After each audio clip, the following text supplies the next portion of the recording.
So here we are with day 8 of the 30 days of Photoshop mastery. And what we're going to talk about today are adjustment layers. So yesterday we talked about layers, working with layers, layer types, layer organization.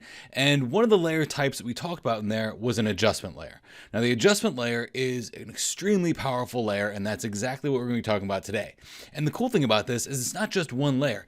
It is many different types of layers that have many different types of things that are going to happen to your photo when you use them. So in order to get to the adjustment layers in Photoshop, if you go to Window and you click Adjustments, this will give you an adjustments layer window. And when you hover over these will be the different types of adjustment layers that you can use on your photo. I don't necessarily like using them this way. I do know other people that do, and what they end up doing is grabbing these adjustments and then pulling them up over here into their working area. You can do that if you'd like, but there's another place where you can find them, and that's down here. I prefer this because they're in the layers palette anyway, once we click on our layer to edit it, so it just leaves me all in the same spot. And this way I can read exactly what they are, and now I just know exactly where to go to get an adjustment layer because I do it all the time. So the adjustment layers I want to talk about today, I'm going to talk about a couple random ones, but I don't want you to experiment with too many of these adjustment layers because some of them just don't look that great right off the bat, and they need a lot of the other things that we're going to talk about in the next couple lessons in order to make them look good. And we'll talk about that as we use them. So the ones I'm going to use today are going to be the photo filter, the hue saturation adjustment layer, the black and white adjustment layer, the selective color adjustment layer, and the curve. Okay, so the first one we're going to talk about is the curve because it really helps understand the idea of the calculations that are happening within the editing process with adjustment layers. So I'll click curves. And what happens here is if you have the properties tab open, as soon as you click on the curves adjustment layer, which was adjustment layers and then curves, as soon as you click on a curves adjustment layer, it's going to open up the properties tab here. Now, as I said in the setup of getting Photoshop all set up way back in day 6, okay, we put the properties tab here for a reason because after we click on this curve, we now have access to the properties here. The curve is probably one of the most powerful editing tools that you're ever going to use in Photoshop. I've actually built entire courses based just on the tone curve. So if you remember back to our Adobe Camera Raw lesson, we talked about the curve in there and what the curve actually does. So let's talk about these adjustment layers and what they are first, and then we'll dive into the curve. An adjustment layer by itself is just a calculation layer. It's a calculation layer that goes on top of anything that's below it. So right now we have a background layer underneath here. If we turn this background layer off, nothing actually happens with this curve. It's not actually doing anything because what it's saying is that, okay, whatever you input into this curve is going to be output on what you can actually see. So if there's nothing going into it, then we can't see it. And then if we don't make any corrections with this curve as we put things through it, nothing's actually going to happen. So the curve itself is not doing anything right now. So in order to make the curve actually do something to this photograph, you can grab this curve and kind of move it up and down and manipulate the tones in the image, or you can grab from here and pull in from left to right to manipulate the image. So what these are on the left and right hand side are your black point and your white point in your photograph. When we're editing a photo, it's always a good idea to have a good solid black point or an area where it is pure black and a good solid white point or an area where we see pure white. So you can set these white point and black points right here in the curve so that we can have a good solid contrast in the photo. So if I press Alt or Option and click on this one, this is the black point that we're going to select here. If I move this to the right, you're going to see that it slowly starts to make black point more visible in these areas of the image right here. Now we don't want too much of a black point, so just something like that would be okay. I'll go over to this side, press Alt or Option and close this over, and that's where the white point is, or where certain areas in the image have now gone to where we're starting to clip the white areas. So we basically said, okay, in this image before, let's look at the before, there was no real solid black point or no real solid white point. So there's not a whole lot of contrast in the photograph. So what the curve does, it's a contrast curve or a tone curve. It allows us to increase the contrast in the image to make it more visually appealing. And the curve is going to be one of those amazing go-to options to do that. Just by setting the black point and the white point, you can see that this image is already better. Now, this is Kansas City. This is my city. Welcome to Kansas City. I love Kansas City. It's a very accessible city, beautiful city, and it's actually a great image for doing demonstrations with adjustment layers. So after you've set the black point and the white point, which you can do that with many other different types of adjustments, we now have the ability to make the darker portions of our image a little bit darker or brighter, the midtones a little bit brighter or darker, or the highlights brighter or darker. So this is a really powerful thing here where you click on here and you can actually make a point. So we made a point there, we can make a point there, we can make a point there. That's a 3-point tone curve, or something that you're going to see very often. And why we use a 3-point tone curve is because of the way it helps us handle our tone curve as we edit it. So if I move this down, watch what happens. I move this tone curve down. That's making the darks darker. It's also making our midtones a little bit darker and slowly transitioning into those white portions becoming a little bit more contrasty. So the reason why we put 3 points on there is that we can block it off. So as I move this up here, that's now making my midtones basically stay exactly where they are. And then I can move up my shadows or the darker areas of my image and make them brighter or darker depending on the look that I want in this photo. And it doesn't take much to move these around. If we move it way up, it's going to look like crap, okay? So don't do that. But we move this tone curve to really get the tones in our image kind of set up to be appealing to the eye. And then we can do that with the light portions of our photograph too, to maybe brighten up that background a little bit. And then see what we've done here. So here's the before and here's the after. Overall, it's a much more appealing photo because there's depth now. Contrast in a photograph creates depth. So the tone curve is going to be one of your best friends. And it's really easy to understand once you know what parts of the curve do what. So I'm going to break this down again here. I'm going to delete these things. I'm going to spend some more time on the tone curve because I think it's the most powerful editing tool on the planet. Okay, I do. So this portion of your image is going to be the darkest darks. So if you move this up, it's going to make the shadow areas brighter or the shadow areas darker. This set of 4 blocks is going to be your midtones. So we make our midtones more contrasty or make them less contrasty or darker or brighter. So this would be brighter, this would be darker. Let's make them a little bit brighter.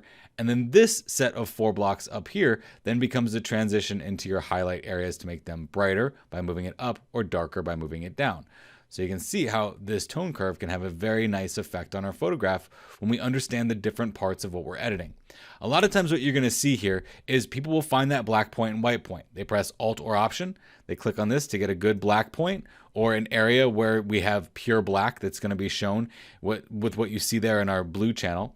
I'll press Alt or Option on this side and click this and move this over until we get a good solid white point. And we don't want to go this far over because then everything's just blown out and it's too white. That's where we control that tone curve with other ways. So after we do this and set our white point, it's then a good idea to maybe reintroduce a little bit of darkness to those darker areas and then a little bit of brightness to our brighter areas. You see that? And that's how we make a really nice photo with transitioning depth with the curves adjustment layer. So you might ask yourself, well, why don't I just do this with the sliders that are in Adobe Camera Raw or Lightroom? Those sliders are a great place to manipulate your tones in your image. And actually, a lot of times what you'll see in my workflow is I edit an image and start in Adobe Camera Raw first, and then I move my way into Photoshop, and then I start building with even more tone curves. And the reason why is because this tone curve actually gives you a lot more regulation. When you move a slider to the right or a slider to the left, you get more or you get less. And you're leaving it up to Adobe Camera Raw or Lightroom to decide what a highlight is or what a shadow is. But in Photoshop here, you get a more advanced tone curve than what you'd find in Adobe Camera Raw or Lightroom because you have a lot more things at your disposal that we'll actually go over more in the future. Right now, I'm just talking about adjustment layers, and I really want to spend a lot of time on the curves adjustment layer. What's going to happen here is I'm going to show you this curve. You're going to say, I'm never touching that, and I get it. But then as we progress through these days and you start seeing me using the tone curve as a way to modify my photos, you're going to be like, okay, that tone curve really is awesome. So that's where I'm going to leave you with the tone curve on this one. I'm going to shut the eyeball off on this, okay? Because I want to talk about some other adjustment layers now. So the next adjustment layer I want to talk about is actually a much easier one to understand, and that is going to be the photo filter. So we're going to click on here and we're going to go to photo filter, which is right here. This is a pretty self-explanatory filter to use. What filter are we using? Well, we're using a warming 85 filter. Who really knows what that is? Actually, that's built and based off of old analog film filters. It used to be an orange filter that you would screw on the lens of your camera to get richer tones in your images. So that's a warming 85, or you can choose your own color here. These are different filter types that you can use. Here's a cooling filter, which is basically just a blue filter. You have a red filter, which used to be used in the analog days to make your black and white images a lot more contrasty, especially in the skies. But these filters aren't necessarily as important as looking at the color here. So if we were to change this to something like yellow, you're going to see that the whole image gets more yellow and we actually have the yellow color selected. But you get the option of maybe clicking on your own color. So you can look at this photo and say, you know what, I really like the reds that are happening here. I wonder if I can get a photo filter that will match the red orange that's in that building.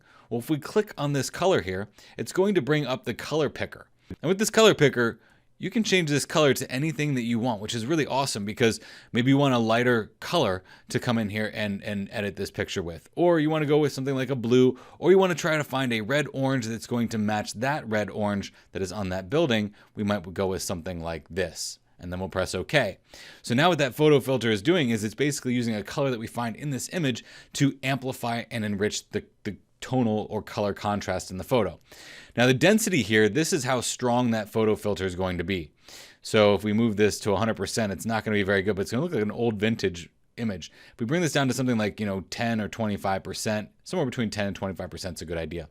If we check this box here that says preserve luminosity, what that's going to do is it's going to make sure that all of the underlying layers that are underneath here, that their luminance values or their lightness and darkness stay preserved so that this color just washes the image without adjusting your tonal variations that might be underneath, which is a good idea, especially if we put a tone curve underneath that is going to be making tonal adjustments. We're definitely going to want to make sure that preserve luminosity is on so that we don't inadvertently mess with the tones that we've already created below it. So as I said before, let's just turn this off. There's no color that's happening here.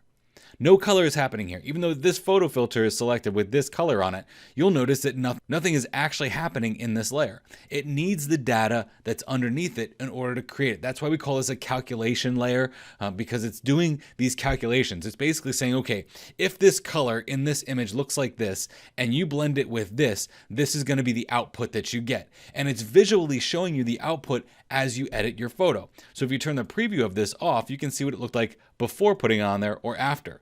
And here on the curve, you can see what it's like without the curve underneath or with the curve underneath. Notice how that with these adjustment layers, we create a very nice buildup effect on our photograph to in turn make a really nice image that matches more of our vision or what we might have seen while we were there. The photo filter is pretty self-explanatory, very simple to use. Let's look at the HSL adjustment or the hue saturation adjustment layer.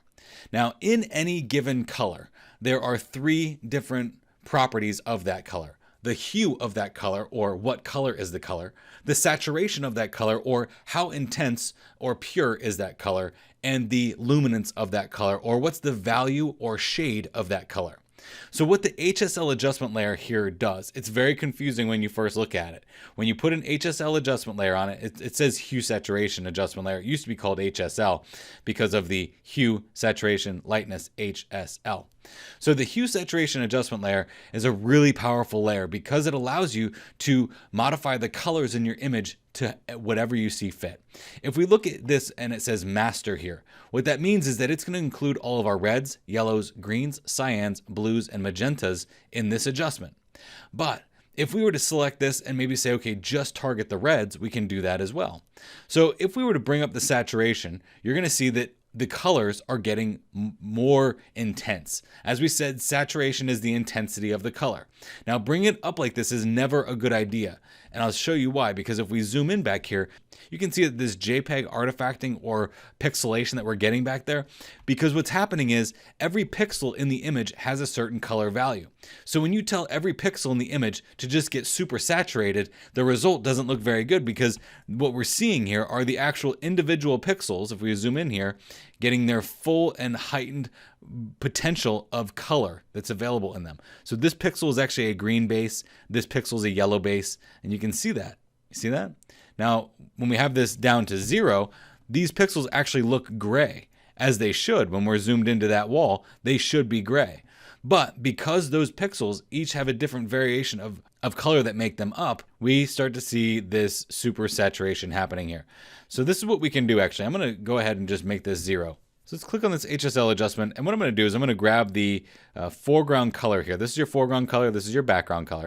I'm going to grab the foreground color, and I'm going to click right there. Okay, you see that right there? That is actually the color value of that pixel. And that color value of that pixel is actually 101 points red, 104 points green, and 98 points blue. So as we increase the saturation here, notice how it turns green. Well, why is that? If we click on that color now, it's 101 points red, 202 points green, and 0 blue. It's increasing the intensity of all of the possible dots in that pixel, and that's why it's doing what it's doing. So we don't want to go to that extreme though. A better way to actually use the HSL adjustment is to use the targeted adjustment tool, or to use each individual color that we see here. So if I click on this targeted adjustment tool and pick on this color right here, that's going to be our reds. Now, this is very nice because I can change the overall color of our reds by manipulating the hue here, and this is a complete hue rotation. We can actually tell those orange colors and red colors to become cyan. We're going all the way around the color wheel and telling that color to completely change to its opposite or counterpart or complementary color. Now, that's not necessarily how we want to use this. A hue shift is good if it's used in small moderation.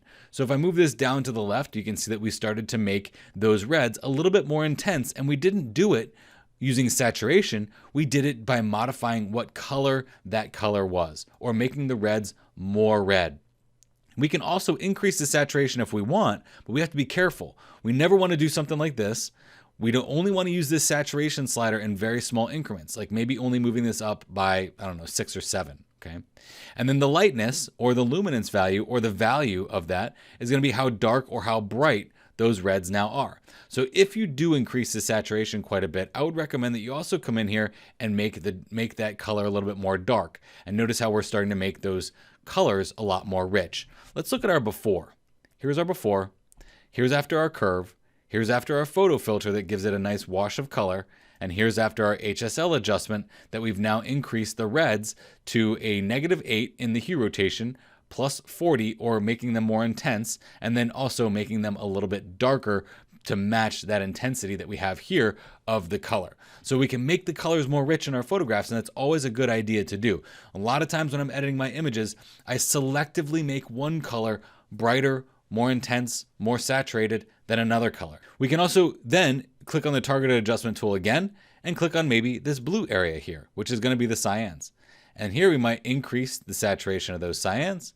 Again, if we increase the saturation, we might want to get a little bit darker, and then maybe rotate that hue a little bit so that those cyans get a little bit more blue.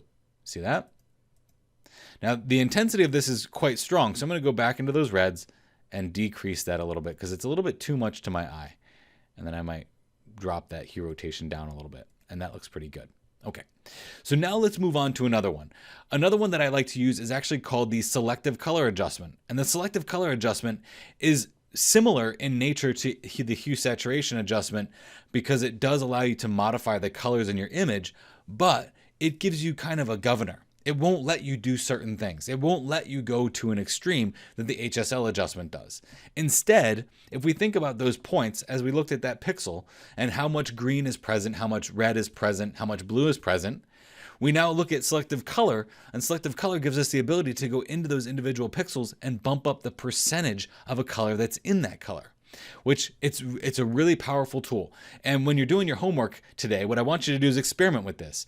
Open up this HSL adjustment, open up the selective color adjustment, the curve, the photo filter, and just play and have fun. And that's all you're going to do today until tomorrow. So what we're going to do with this is it doesn't have a master like the HSL adjustment does. So we're going to go into the individual color of the color red. Now, what's really cool about this is that this is kind of like, I used to be a painter. So anytime I needed a different color on my canvas, I would mix two colors together on my palette and then put it onto my canvas. That's exactly what you get to do here.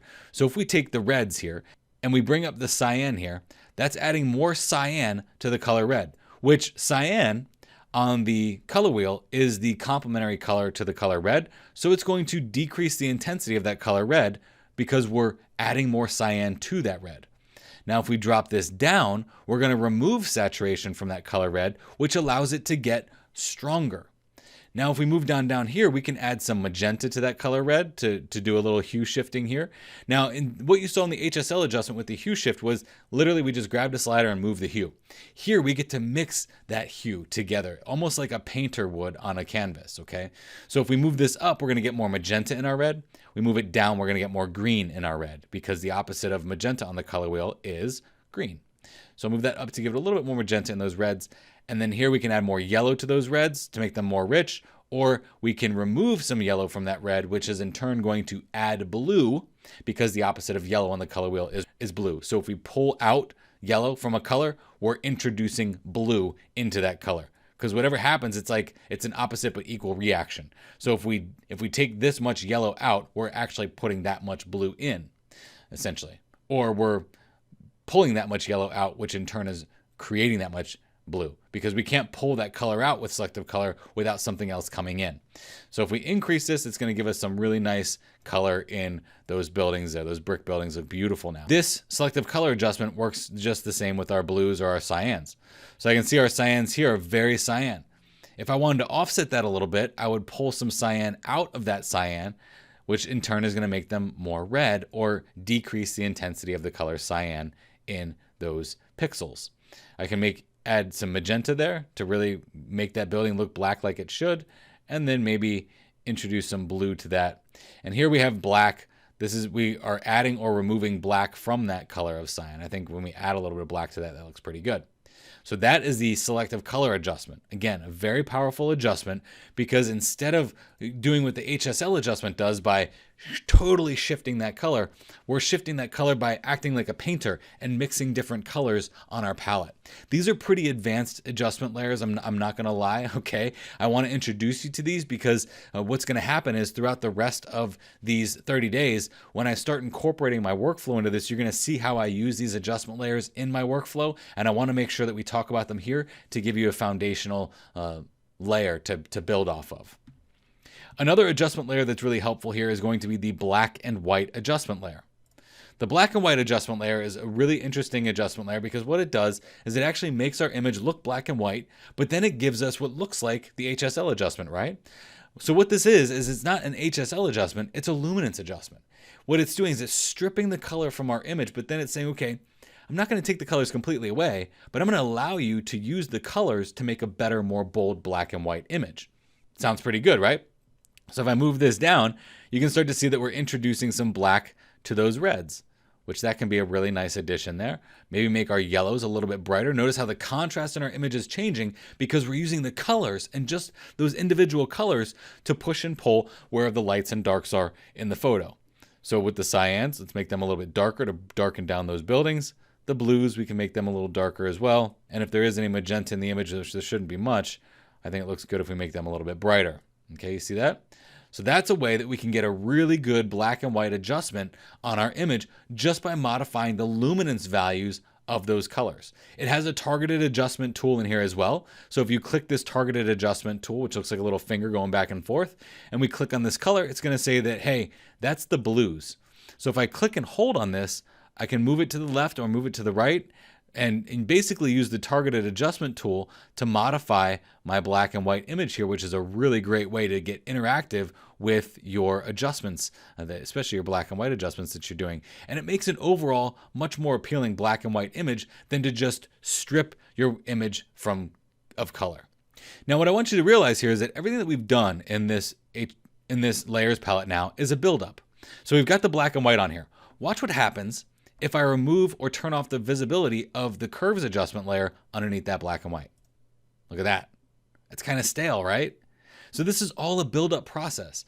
Everything that happens when you're editing your images is a build-up process.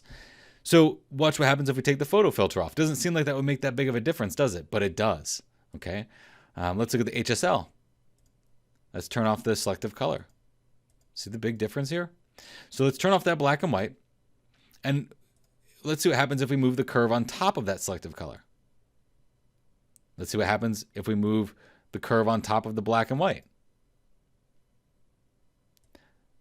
As we move these adjustment layers, you might see some modifications and some changes to the way that your image is processed because of how things work. It's a build-up process. Now, none of these things are permanent. This is actually what we call non-destructive editing, where everything that we're doing right here is not manipulating or destroying the pixels in any way, shape, or form because we have this all built up on this file like this.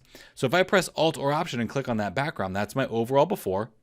Here's what happens if we add the curve, the photo filter, the HSL, the selective color, and then the black and white. Nothing here is actually modifying the pixels in the image because all of these are adjustment layers. The crazy thing is, watch what happens when I turn the preview off. Nothing actually happens. The thing is, all of these adjustment layers need an input, which is anything that's happening below it, and it will show you the output product after you've gone through the properties of that adjustment layer. We're going to talk about a lot more adjustment layers as we go through this. Actually, in the next lesson, we're going to talk about different things that you can do to the adjustment layers to lower their intensity.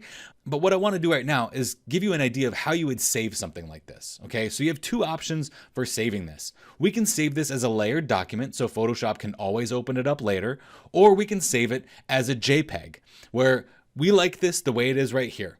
How do we get this saved and share it with our friends? Well, what we would do is we go to File and go to Save As.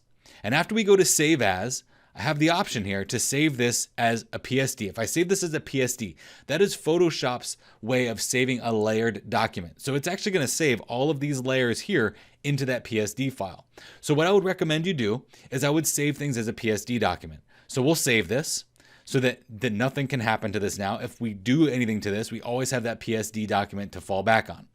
If I wanted to save this out as a JPEG, I'd go to File, I'd go to Save As, and then I'd click down here and change this to JPEG, okay?